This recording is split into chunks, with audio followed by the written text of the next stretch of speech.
Minasan, konnichiwa, Zamurai Engineer desu. In this chapter, we will talk about cost behavior and its analysis and usage. Now, we are in module number 5 with the following learning goals. Explain how variable costing differs from absorption costing and compute unit product cost under each method. So we already know some technical terms and technical system, variable cost, fixed cost. Okay, in addition to our knowledge of financial accounting, now we should be able to explain and compare variable costing versus absorption costing at the end of this module. So we have overview of absorption and variable costing. So absorption costing is on your left side. Variable costing is on your right side. So as you can see, as you can compare, absorption costing and variable costing both have product cost and period cost. However, they differ in some respect. You will notice that the details inside the product cost, if you are talking absorption cost, we have 4 different ingredients for product cost. While for variable cost, there are only 3 ingredients. What about for period cost? Under absorption cost, we have 2 ingredients, and under variable cost, we have 3 ingredients. So let us proceed in more details, or let us review first our knowledge gained from this explanation. Which method will produce the highest value for work in process and finished goods inventories? Absorption costing, variable costing, they produce the same values for these inventories. It depends. Take note, what we are asking is which method produce the highest value for work in process and finished goods. So work in process and finished goods. Where do you see those things? Product. So as you can see, there are 2, product cost or period cost. Where do you see those things? Product cost or period cost. So take note of the details inside. Direct materials, direct labor, variable overhead, fixed overhead. So there are 2 types now of overhead, variable and fixed overhead. Okay.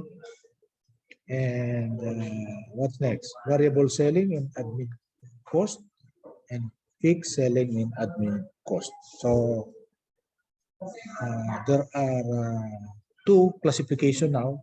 We will apply now the variable cost idea and the fixed cost idea, both for overhead and admin expenses.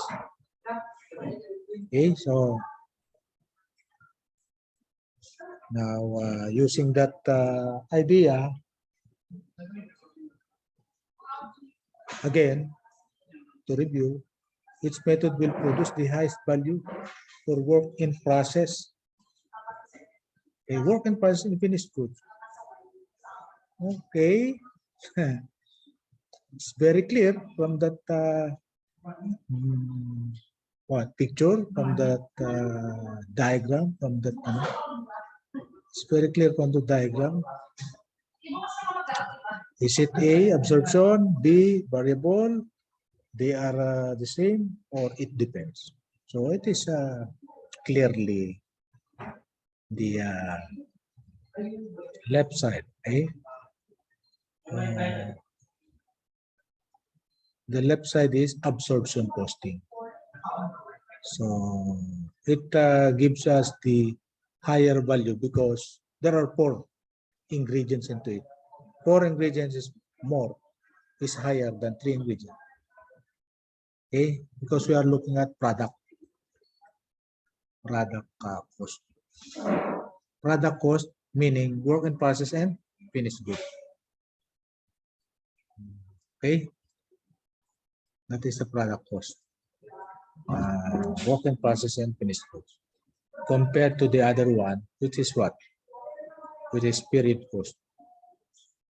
Okay, so product cost meaning work in process and finished goods. Okay, so that's why the answer is absorption costing, because there are 4 factors or elements or ingredients into absorption costing. So because we are what? We separate variable and fixed cost. So that is the difference. Okay, just last look. Okay, for absorption costing, there are 4 ingredients. Okay, so variable, fixed, manufacturing overhead are both included. While on variable costing, the product cost only has 3 ingredients, and the overhead is only the variable one, not the fixed overhead. Okay, that is the difference.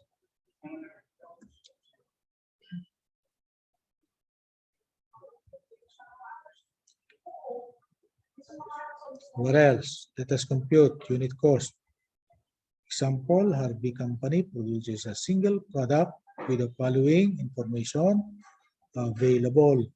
Number of units produced annually, 25,000 units. Variable cost per unit, direct materials, direct labor, variable manufacturing overhead. Okay.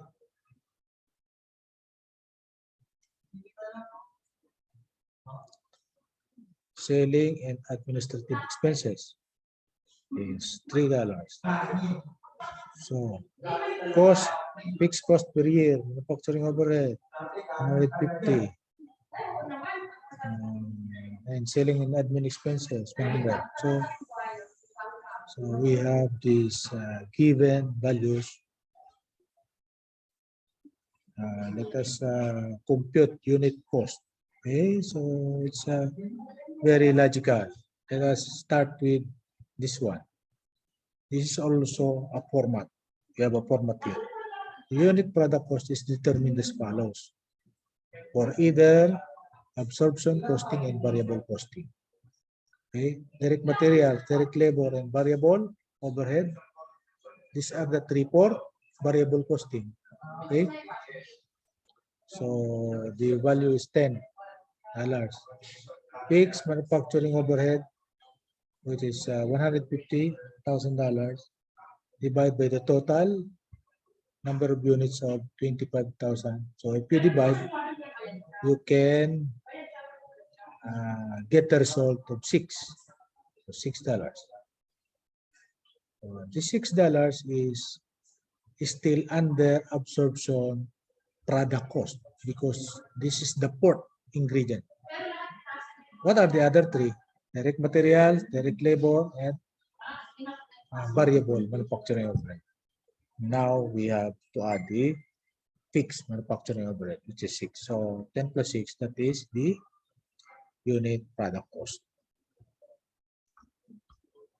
Okay. While in variable costing, the unit product cost is 10. Selling and administrative expenses are always treated as period expenses. Okay. Which involves what? Both variable selling and admin cost and fixed selling and admin cost. Okay. And that should be deducted from the revenue also. This is our last slide, and therefore I would like to encourage everyone to ask question, make your comment, something similar, or your concern, use our comment section below. Again, this is Dr. EYPEI, preaching engineering for nation building.